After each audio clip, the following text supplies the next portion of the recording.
हाँ जी स्टूडेंट्स, आज आप करन जा रहे हैं numericals magnetic effects of current ते टॉपिक मैं थानू पहला करा चुकिया। तो मैनू मेरी एक बेनती है थानू कि इस वीडियो नू देखने तो पहला मैग्नेटिक इफेक्ट्स ऑफ करंट नाल रिलेटेड स्पैशली बायोट सैवर्ट्स ला वाले जड़े थानू मैं वीडियोस भेजे सी उसनू या तो दोबारा देख लो या फिर वो घट्टो घट्ट फार्मूले जरूर पढ़े हो जो तुम नोट्स तैयार किए है तो उन्होंने जोड़े फार्मूलेज ने उन्होंने एक बार रिवाइज कर लो, गो थ्रू चल जाओ, फिर थानू वधिया समझ आ जाएंगे। न्यूमेरिकल्स है मैग्नेटिक इफेक्ट्स ऑफ करंट। हाँ जी, पहला न्यूमेरिकल है, क्वेश्चन है a cell is connected across the 2 points P and Q in a uniform circular conductor. ये यूनिफॉर्म सर्कुलर कंडक्टर है। P and Q कोई भी 2 पॉइंट्स ने कितने मर्जी उन्हें जब आप सेल लाता उन्हें P and Q कितने भी हो सकते हैं। मीनस आ सर्कुलर कंडक्टर है, P and Q इत्थे भी हो सकते हैं, P and Q इत्थे भी हो सकते हैं, P and Q इत्थे भी हो सकते, जिथे मर्जी हो जाए डजंट मैटर, आंसर सब दा सेम आएगा। तो असी प्रूव करना है, prove that magnetic field at the centre is O will be zero, always zero. चाहे इधरों करंट आया इधरों लंघ गया तो भी इतने मैग्नेटिक फील्ड जीरो है, इतों करंट आ गया इधरों लंघ गया तो भी इतने मैग्नेटिक फील्ड जीरो है, इधरों करंट आ गया नालों के नाल ही लंघ गया तो भी इस थां ते मैग्नेटिक फील्ड जीरो है। तो ये क्वेश्चन थानू क्लीयर कर देगा। तो जो करंट आता है, मान लो I is amount of current entering eight the point P, ये दो हिस्सों में वंडिया गया।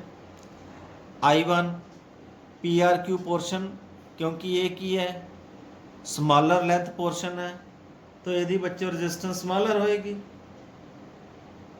लेट सॉल्यूशन करते हैं। Let L1 be the length of the portion PRQ। L1 क्या है? आ लेंथ दी जड़ी लंबाई है पोर्शन दी L1 है।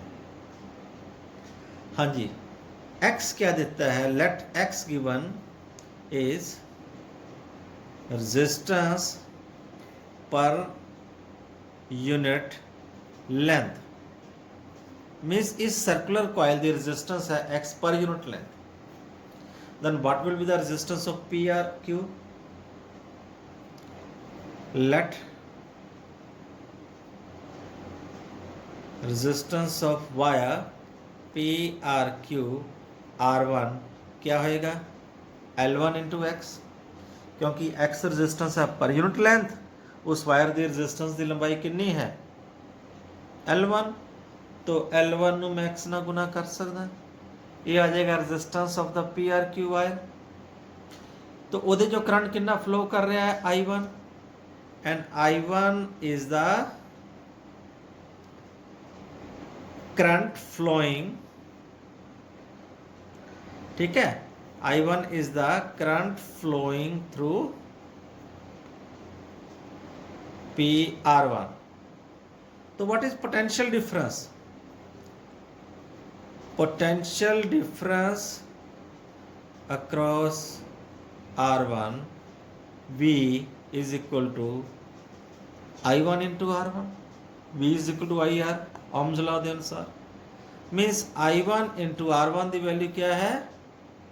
L1 into x. ये आ गया potential difference across R1। Similarly let L2 is the length of the bigger portion of the wire PSQ, जी वड्डी पोर्शन वायर दी PSQ, वो लंबाई की L2, वो रेजिस्टेंस पर सेंटीमीटर तो उन्नी है पर resistance per unit length. Then resistance वो R2 क्या हो जाएगी? L2 into x. Then I2 वो क्या करंट फ्लो कर रहा है? I2 is current through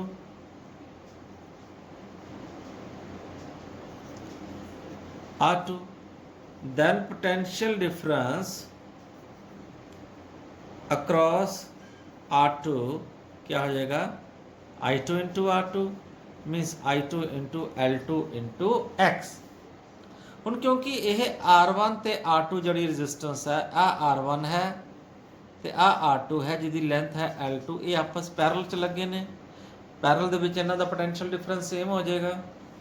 hence I1 L1 x ਆ ਪੋਟੈਂਸ਼ੀਅਲ ਡਿਫਰੈਂਸ ਬਰਾਬਰ ਲਿਖ ਸਕਦੇ ਆ I2 L2 x ਆ ਵਾਲੇ ਪੋਟੈਂਸ਼ੀਅਲ ਡਿਫਰੈਂਸ ਦੇ। ਦਿਸ shows I1 L1 is equal to I2 L2, give this equation number 1। ਇਸ ਨੂੰ 1 ਇਕੁਏਸ਼ਨ ਨੰਬਰ ਦੇ ਦਿਓ। Now according to Biot-Savart's law,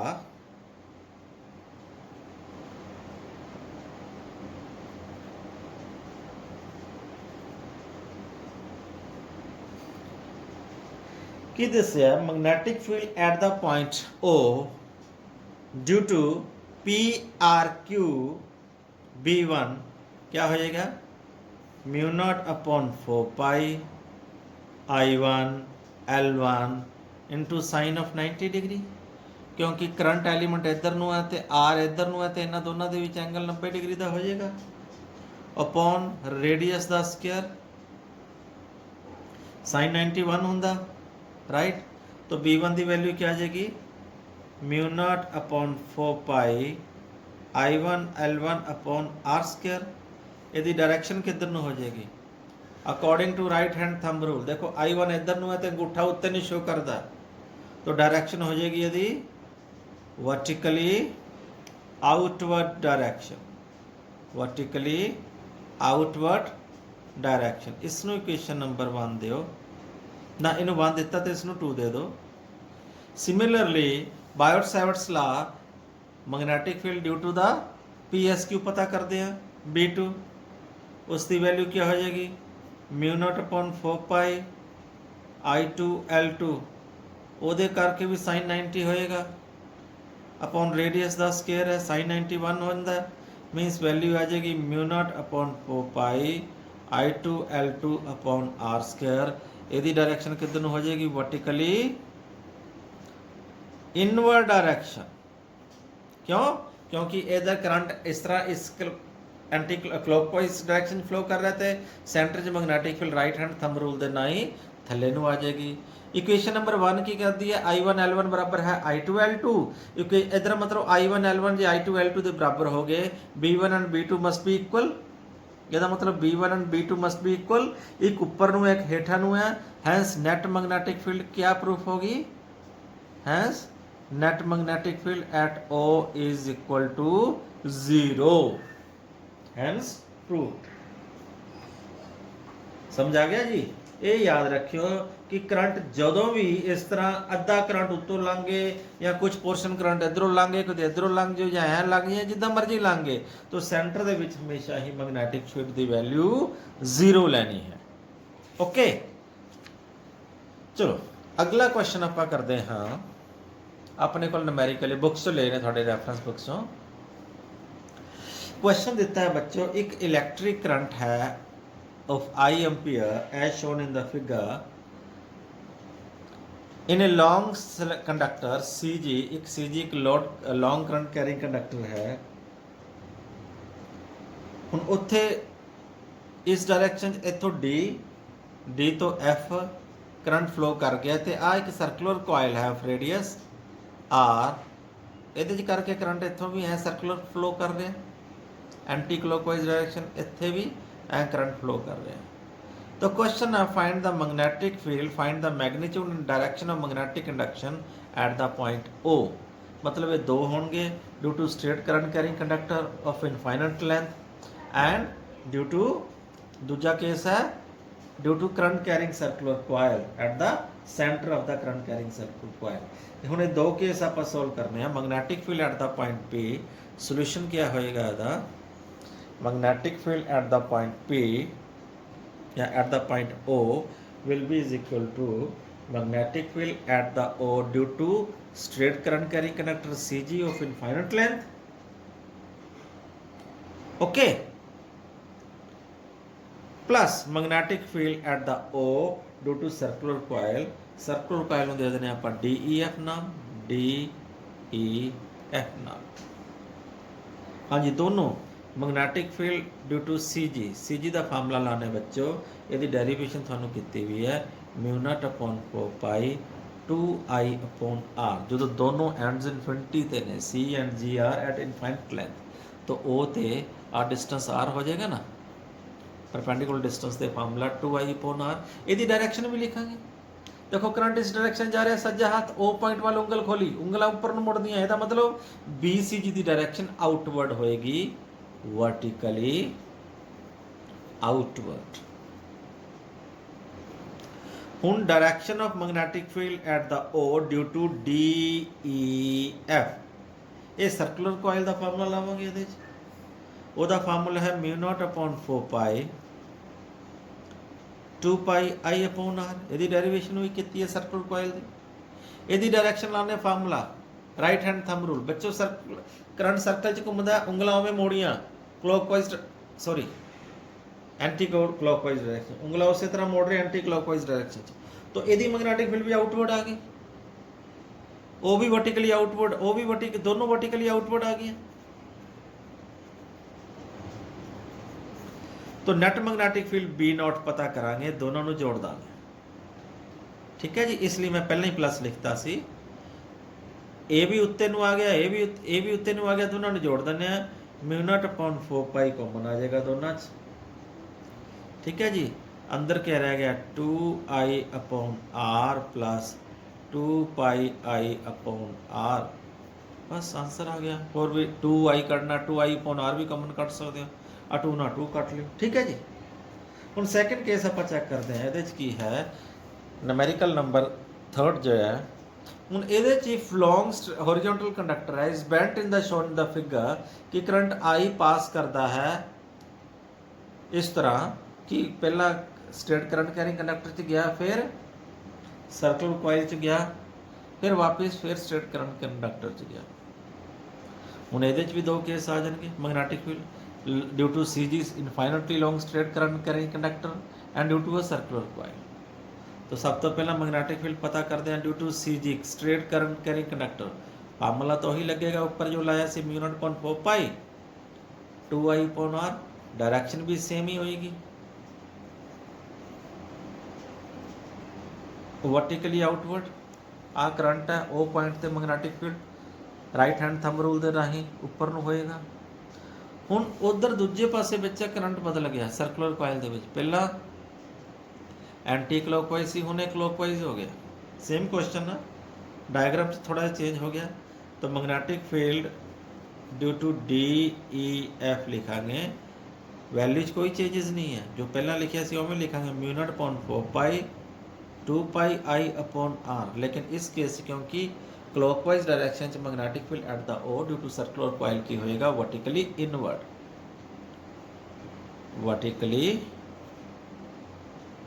inward directions तो net magnetic field at O आप पता कर सकते हैं BCG माइनस BDEF ठीक है उपरले चौथड़ा ये जो माइनस कर देने तो μ0/4π कॉमन आ जाएगा दोनों तो 2I/r माइनस 2πI/r ठीक है जी हाँ हुण ਇਹਦੇ ਚ ਮੈਂ ਇਹਦੇ ਚੋਂ ਹੀ ਮਾਈਨਸ ਕਿਉਂ ਕੀਤਾ ਕਿਉਂਕਿ ਇਹਦੇ ਆਪਾਂ ਕੁਝ ਨਹੀਂ ਕਹਿ ਸਕਦੇ ਕਿਉਂਕਿ ਇਹ ਨਿਊਮੈਰੀਕਲ ਤਾਂ ਹੈ ਲੇਕਿਨ ਇਸ ਦੀ ਵੈਲਿਊਜ਼ ਨਹੀਂ ਦਿੱਤੀਆਂ ਸਾਨੂੰ ਨਹੀਂ ਪਤਾ ਆ ਮੈਗਨੈਟਿਕ ਫੀਲਡ ਵੱਡੀ ਹੈ ਕਿ ਆ ਮੈਗਨੈਟਿਕ ਫੀਲਡ ਵੱਡੀ ਹੈ ਹੁਣ ਜੇ ਨਿਊਮੈਰੀਕਲਸ ਵੈਲਿਊ ਦਿੱਤੀਆਂ ਹੁੰਦੀਆਂ I ਦੀ R ਦੀਆਂ तो फिर आप वैल्यू कैलकुलेट कर लेंगे ਵੱਡੀ जो छोटी माइनस कर देंगे क्योंकि हुण आपां नूं न्यूमैरिकल वैल्यूज तो दित्तियां नहीं आपां नूं नहीं पता कि फस्ट टर्म वड्डी है कि सैकेंड टर्म वड्डी है क्योंकि आपां एक नूं वड्डी मान ली आउटवर्ड नूं वड्डी मान ली तो आपां इहदा आंसर भी लिखांगे वर्टिकली आउटवर्ड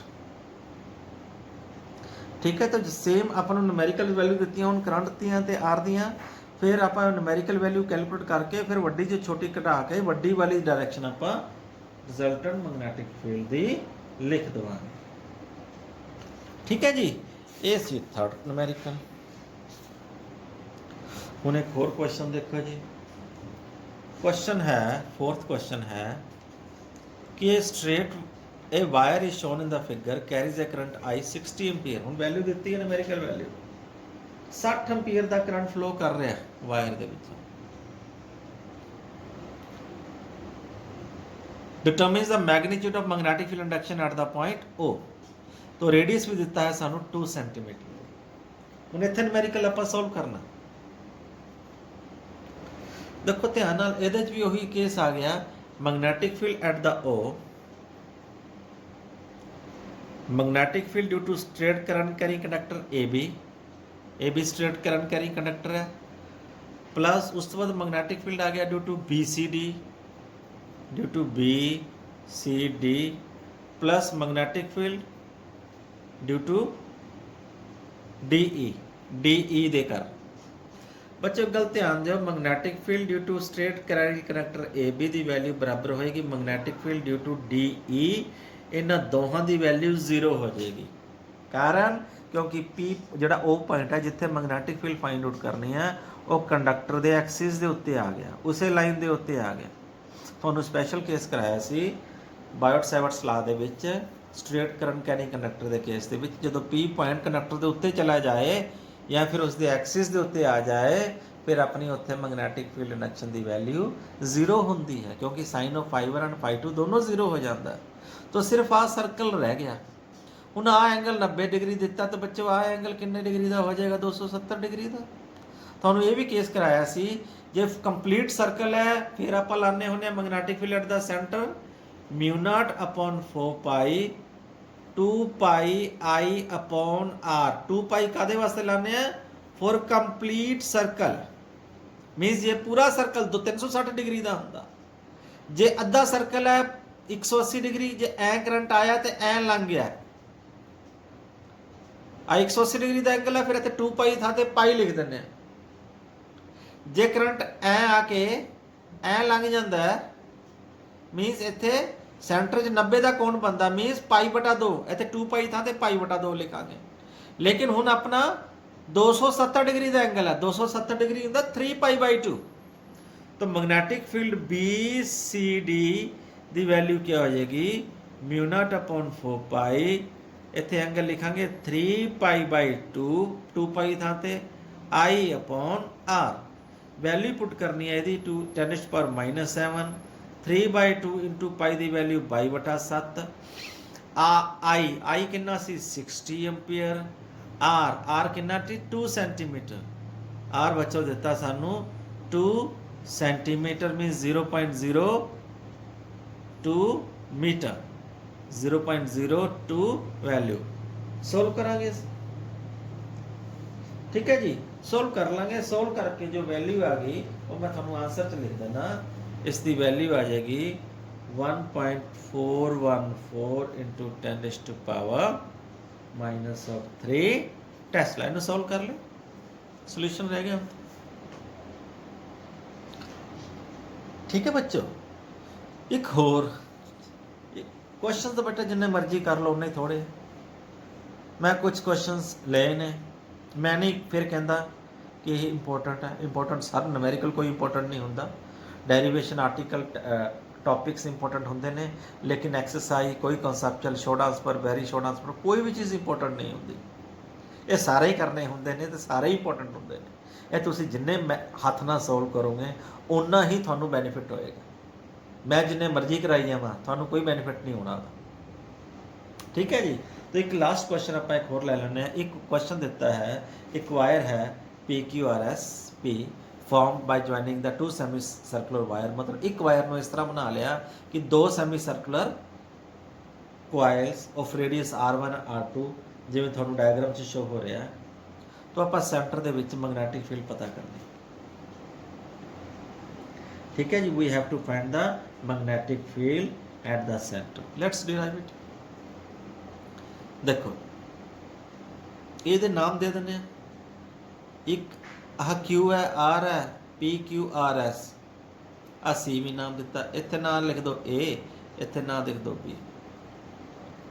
देखो सी ते मैग्नेटिक फील्ड पता करना है। Magnetic field at the centre PQ ਅਤੇ RS, ये स्ट्रेट कैरिंग कंडक्टर है। सी पॉइंट वो लाइन पर आ गया, ये करके मैग्नेटिक फील्ड 0 हो जाएगी। तो हम 2 ही रह गए, एक तो आ सर्कुलर कॉइल है, एक आ सर्कुलर कॉइल है। Magnetic field at the centre due to circular coil RAQ, RAQ।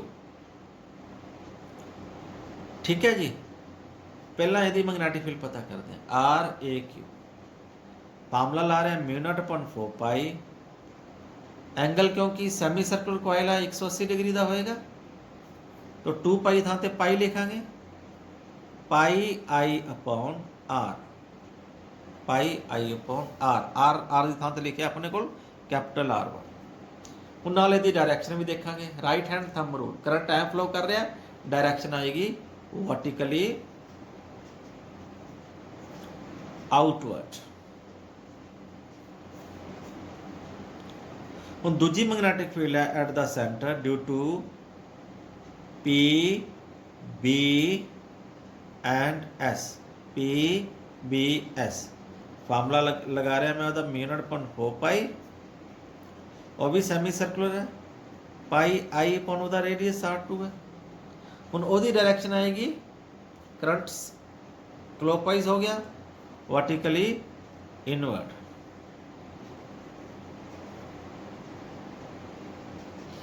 According to right hand thumb rule.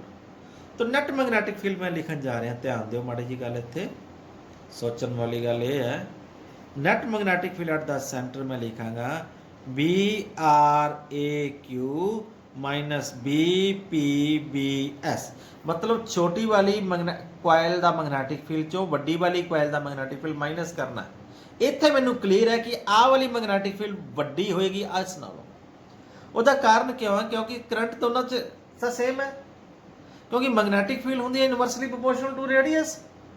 हुण अंदर वाली कोयल का रेडियस घट है, ਉਹਦੀ मैग्नेटिक फील्ड ਵੱਧ होएगी, बाहर वाली कोयल का रेडियस ਵੱਧ है, ਉਹਦੀ मैग्नेटिक फील्ड घट होएगी। तो अंदर वाली मैग्नेटिक फील्ड चो बाहर वाली मैग्नेटिक फील्ड माइनस कर देंगे, फिर आ जाएगा mu not upon 4 pi, pi I upon R1 minus mu not upon 4 pi, pi I upon R2, mu not upon 4 pi common ले लांगे, पाई ना पाई बेशक कट ही दो, म्यू नॉट अपॉन 4 ते आई, म्यू नॉट अपॉन 4 ते आई कॉमन आ गया, बस अंदर रह गया R1 माइनस R2। इत्थे आपां नाल डायरैक्शन भी लिखनी है, नैट मैग्नेटिक फील्ड किधर नूं होएगी, वर्टिकली आउटवर्ड, क्योंकि इत्थे सानू क्लीयर है कि नैट मैग्नेटिक फील्ड उत्ते नूं ही होएगी, क्योंकि घट रेडियस की मैग्नेटिक फील्ड जिहड़ी है वो ज़्यादा होनी है। ठीक है बच्चों, तो बाकी न्यूमेरिकल्स करो, पुछो डाउट्स, तो मैं अगली वीडियो जी है मैग्नेटिक फैक्ट्स ऑफ करंट की थोड़िया डाउट्स नूं पाऊँगा। ये तो मैं विदाउट डाउट्स पाइया ना, जड़ियाँ मैनू लगिया कि चल कुछ थोड़ा वीडियोज़ पा दईए, तो बाकी तुसीं डाउट्स जड़ियाँ पुछोगे, जनरल डाउट्स जड़ियाँ होणगियां बाकी सारियां दियां, ओहदी वीडियो बना के पाऊँगा। Thank you, have a nice day.